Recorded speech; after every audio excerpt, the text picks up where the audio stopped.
yang juga bisa mencapai langit. Nah harusnya lebih takjub lagi tadi nukatilu nu nyieunana gitu. Nu nyieun mana? Nu nyieun nu dipangieunkeun jeung nu nyieun anu dijieunna. Nyata Allah Subhanahu wa taala. Harusnya manusia itu lebih takjub. Maka ketika manusia tong wakamah ka anu dijieunana kanu nu dipangieunkeun ka sesama manusia wae oge yang sudah takjub penciptaannya, yang dahsyat bisa itu bisa ieu, eta ge sama adalah bentuk kemusyrikan. Taqul kaifa takfuruna billahi, bagaimana kalian bisa kufur kepada Allah. Maka oleh Allah Subhanahu wa taala diingatkan, huwa dialah alladzi yang telah khalaqa menciptakan. Nah yang paling indahnya itu adalah lakum, bagi kalian. Mafil ardi jami'an teh lakum, semua yang ada di muka bumi ini adalah untuk kalian. Jadi bagaimana mulianya manusia menurut Allah Subhanahu wa taala nepikeun kabeh nu aya di muka bumi teh keur manusia. Apa buktinya? Bahwa manusialah yang bisa mengurus, menggunakan, mengambil manfaat dari semua yang ada di muka bumi ini, melebihi dari yang bisa dilakukan oleh makhluk-makhluk yang lain. Nah kemudian uwatimar rahimahullah, ayat ini jadi dalil bahwa segala sesuatu yang di muka bumi ini dimanfaatkan oleh manusia pada dasarnya adalah hukumnya boleh. Ya pertanyaan, sar kumaha hukumna ngurus manuk nu di kurungan? Dalilna teh haram, nah ya dalilna sebenarnya sanajan di kurungan ku sangkar emas, manuk mah mending dikabur dikencarkeun cek saha? Cek jelema cek manuk. Cek manuk. Cuman cek jelema ada manuk mah teu bisa nyaritanya. Nah, cenah eta teh dalilna eta. Nah, ikhwati rahimakumullah, kalau berdasarkan dalil ini, maka asal pokoknya boleh.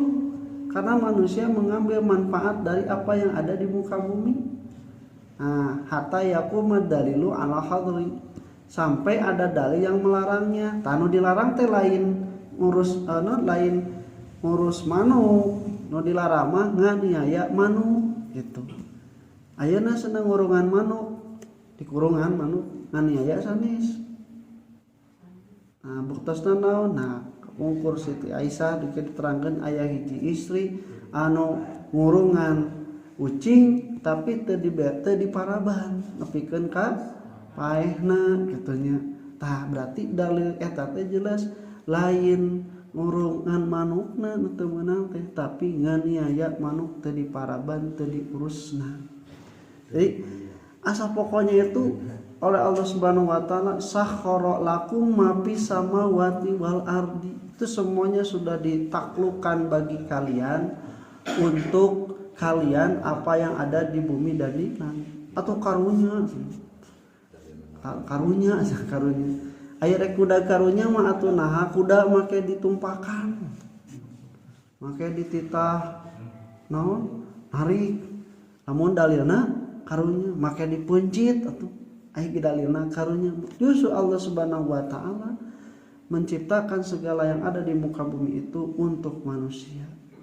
Usum kurban katingali ku urang kumaha nuarana sapi dipencit, dikuliti, dicacah sajabana, itu adalah bentuk bagaimana Allah Subhanahu wa taala menciptakan untuk manusia. Maka Allah Subhanahu wa taala sangat layak gitu meminta manusia untuk beribadah saja kepadanya, tidak menyekutukan, dan Allah Subhanahu wa taala yang memberikan fasilitas semuanya yang ada di muka bumi. Nah tujuannya eta.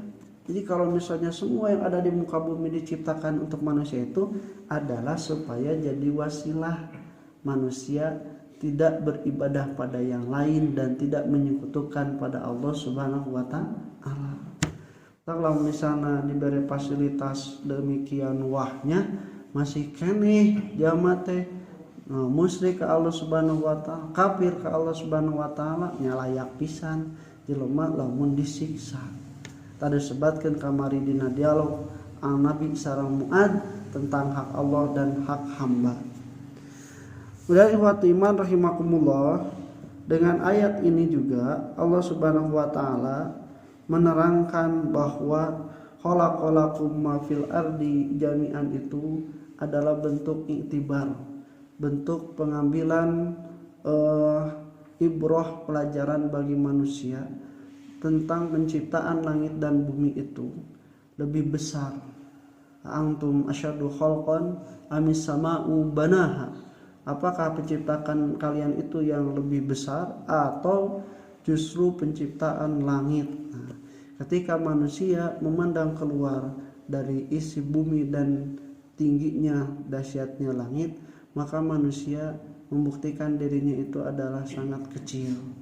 Namun Allah Subhanahu wa taala menuntut manusia dari apa yang Allah Subhanahu wa taala ciptakan itu dengan kecilnya harus menjadi wasilah sampai pada Allah, apalagi dengan besarnya ayat dan penciptaan yang Allah Subhanahu wa taala ciptakan harus menjadi wasilah sampai kepada Allah Subhanahu wa taala. Nah, ihwati rahimakumullah, kalau sudah nu leutik terjadi ibrah, nu gede komo deui kitu nya, tadi baliknya nu gede terjadi ibrah komo deui anu leutik. Nah, maka manusia itu ada dalam kekufuran pada Allah Subhanahu wa taala sebagai akibat tidak bisa mengambil ibrahnya. Nah, nanti di akhir ayat ini diterangkan Allah Subhanahu wa taala, Allah itu Maha mengetahui. Seolah-olah Allah Subhanahu wa taala mengisyaratkan pada kita untuk mengambil ibrah dari yang sangat besar penciptaannya seperti langit atau dari yang paling terkecil seperti nyamuk adalah melalui jalan ilmu. Insyaallah kita orang rajinkeun qul qouli hadza wa astaghfirullah wa lakum. Assalamualaikum warahmatullahi wabarakatuh.